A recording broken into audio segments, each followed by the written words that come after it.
Ao contrário do que é divulgado tanto nas universidades quanto pelo senso comum, o feminismo não defende a mulher enquanto indivíduo detentor de direitos inalienáveis, mas é apenas uma vertente do pensamento marxista.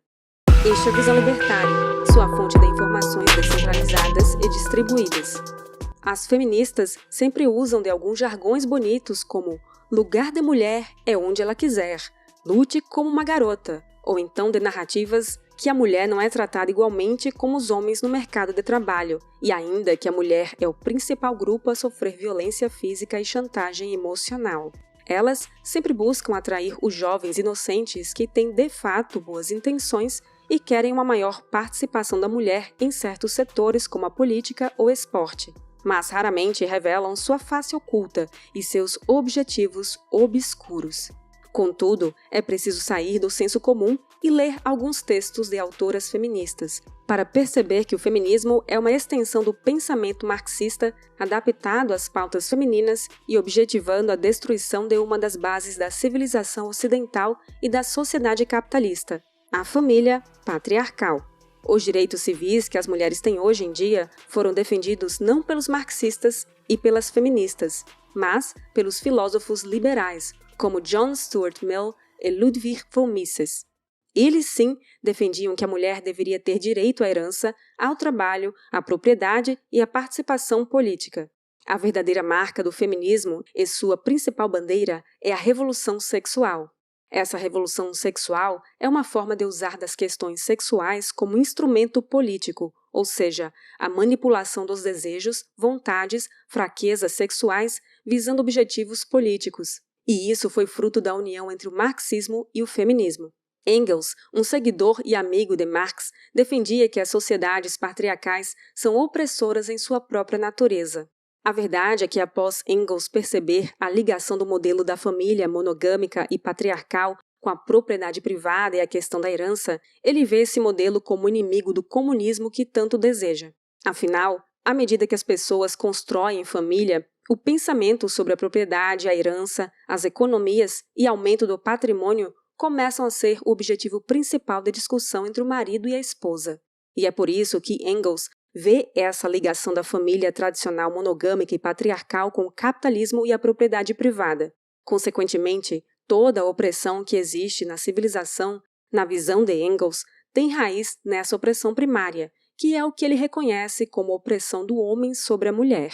Ao contrário, para os cristãos e conservadores, o casamento é uma instituição essencial de uma sociedade civilizada, pois ele é fundamental para a proteção da mulher e dos filhos.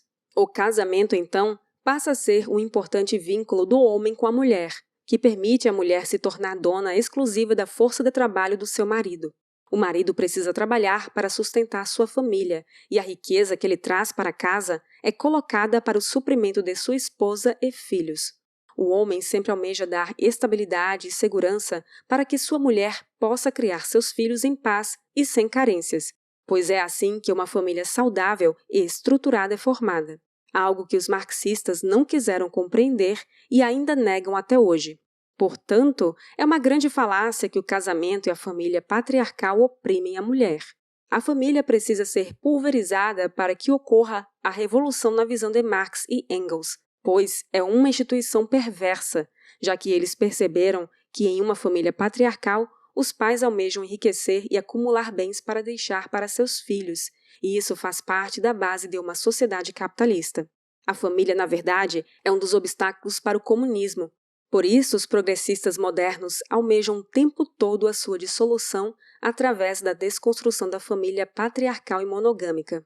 Kathleen Parker, uma americana colunista do The Washington Post, escreveu, abre aspas, acabar com a família não foi um incidente, mas foi um fundamento da união entre marxismo e feminismo. Fecha aspas. É muito comum, na literatura feminista, a presença de uma mentalidade anticapitalista e fortemente coletivista, na qual a mulher não é vista como um indivíduo pensante e independente, com objetivos e ambições pessoais, mas como um coletivo que luta pela mesma causa, além da visão de que a economia de mercado capitalista, a família tradicional e a propriedade privada são os maiores problemas que existem. devendo ser abolidos, e que essas mulheres estão sempre sendo oprimidas pelos homens machistas e capitalistas, sobretudo se forem heterossexuais e brancos. Um exemplo da raiz marxista no pensamento feminista é o caso da Alexandra Kollontai, uma marxista que defendia o fim da família patriarcal, o amor livre e um sistema econômico socialista. O que essas autoras mais desejam incutir nas mulheres é uma revolução sexual, em que o feminismo almeja criar uma competição entre homens e mulheres, fazendo com que essas mulheres busquem ocupar a função dos homens na sociedade, como se os papéis de gênero não importassem. Isso tem como consequência a crescente tensão entre os sexos opostos e o aumento da militância da esquerda por uma sociedade cada vez mais igualitária no pior sentido do termo. Intelectuais socialistas e mulheres que defendem o feminismo veem o trabalho da mulher como um direito e um privilégio que as mulheres conquistaram.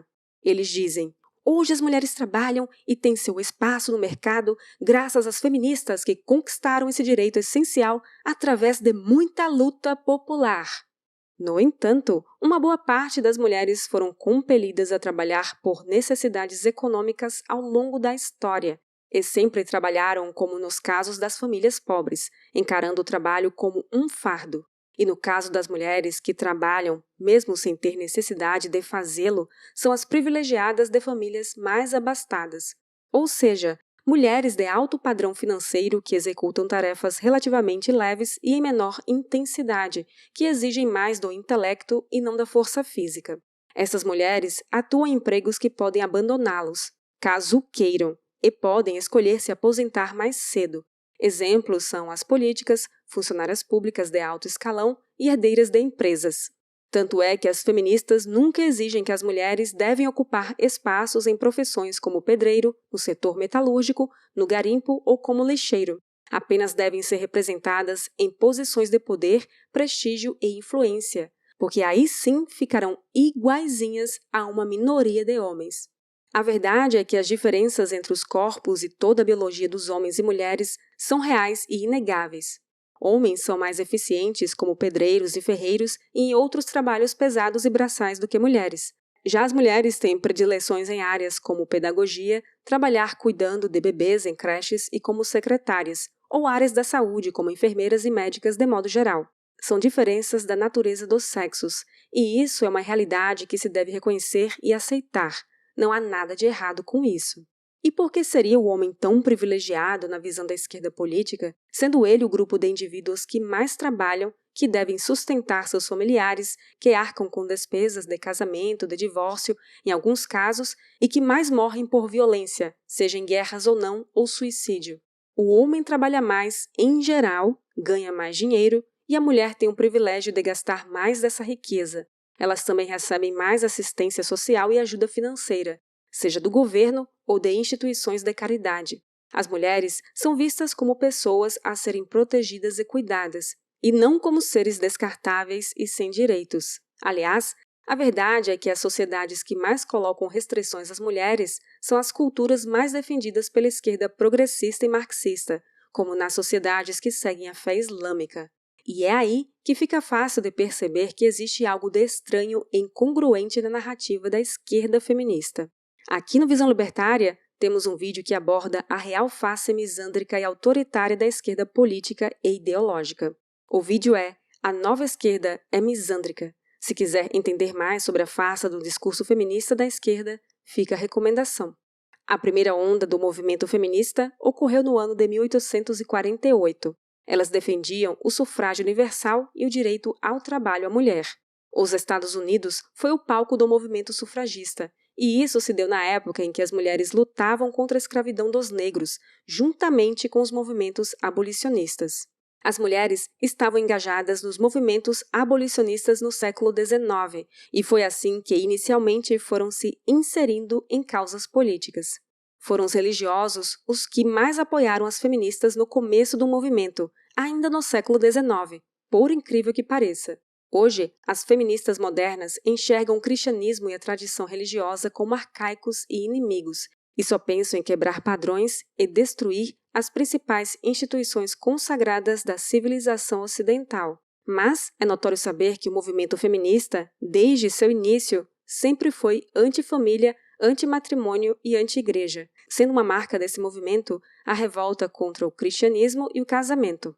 É muito presente no discurso feminista atualmente que foram os movimentos das mulheres feministas que conquistaram o direito ao voto. Portanto, todas as mulheres deveriam ter enorme gratidão às feministas do passado.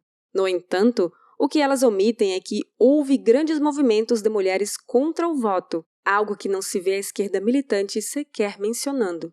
As mulheres não achavam o voto tão importante assim no início das democracias modernas. Tanto é que, até hoje, a participação feminina na política é muito pequena em termos de ocupação, mesmo que tenha aumentado significativamente a cada ano. Sendo que não existe nenhuma lei hoje em dia que impeça a mulher de se candidatar e ocupar um cargo político. Ao contrário, existem leis que fornecem cota à entrada de mulheres em partidos políticos e em eleições. E mais, a verdade é que o sufrágio feminino foi uma concessão dos homens no poder para as mulheres, e não uma conquista feminista devido a protestos e movimentos de massa. A sufragista Susan B. Anthony escreveu, abre aspas, na indiferença, na inércia e na apatia das mulheres encontra-se o maior obstáculo para sua emancipação. Fecha aspas. Ao contrário do que é divulgado pela propaganda da esquerda política, foram os homens que permitiram às mulheres conquistar novos espaços na sociedade, sobretudo na política, sendo eles os pioneiros nas mudanças sociais. Ana Campagnolo, uma política e historiadora que estudou a literatura feminista, afirma que, abre aspas, o sufrágio feminino foi mais uma concessão do que uma conquista, fecha aspas. Em geral, ao longo da história, o direito de participação política foi conquistado com muita luta, sobretudo dos homens, que estavam dispostos a se sacrificarem pela pátria. Em muitos países, o direito ao voto estava vinculado ao dever de servir ao país, como em guerras. Assim, para ser considerado um cidadão pleno, era necessário não só os direitos, mas os deveres à sociedade. Hoje, as feministas só pensam em direitos e mais direitos, mas esquecem que, ao longo da história, todo direito dado ao cidadão estava vinculado a um dever para com a nação. O intelectual conservador Gilbert Keith Chesterton dizia que as mulheres, em grande parte, não estavam tão interessadas na política e em ter o direito do voto, ao contrário do que uma parte das feministas dava a entender. Baseado no contexto de sua época, ele escreveu, abre aspas, se, por exemplo, todas as mulheres resmungassem por um voto, elas os conseguiriam em um mês. Mas, novamente, há que lembrar que seria necessário fazer com que todas as mulheres resmungassem. E isso nos leva ao termo da superfície política da questão. A objeção à filosofia das sufragistas é simplesmente a de que a maioria dominante das mulheres não concorda com elas. Essas pessoas estão praticamente dizendo que as mulheres podem votar tudo, exceto o sufrágio feminino. Fecha aspas. Um fato interessante é que já em 1920, nos Estados Unidos, as mulheres tiveram seu direito ao voto, e esse direito foi conquistado por políticos conservadores que apresentaram as emendas à Constituição para que as mulheres pudessem votar. Não foi uma conquista feminina, mas uma concessão por parte dos homens.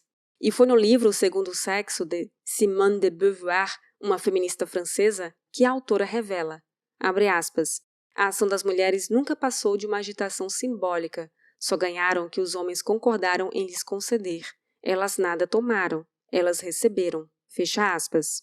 Fica claro, então, que as feministas não conquistaram nada para as mulheres e ainda hoje só prejudicam a todas elas ao defenderem políticas que destroem o núcleo familiar, além daquelas que prejudicam o crescimento econômico do mercado capitalista, o que geraria mais emprego às mulheres. São as conservadoras e libertárias que defendem a verdadeira liberdade e autonomia das mulheres como indivíduos detentores de direitos naturais que todas elas são, assim como os homens. É no modelo de economia livre, pujante e capitalista que as mulheres conquistarão cada vez mais independência financeira e bons empregos, o que as libertará tanto do jugo do Estado opressor ou assistencialista, quanto de parceiros violentos e tóxicos que tanto as vitimam. Além de serem livres, tanto para a escolha da maternidade e foco em trabalhos domésticos, sem julgamento dos progressistas de plantão, quanto de uma vida focada na carreira profissional, caso achem melhor. Obrigada por sua audiência. Este artigo foi sugerido e escrito por O Historiador Libertário, revisado por Donda e narrado por Baby Yoda. Se você deseja acompanhar nosso conteúdo, inscreva-se no canal e clique no ícone de campainha. Até a próxima!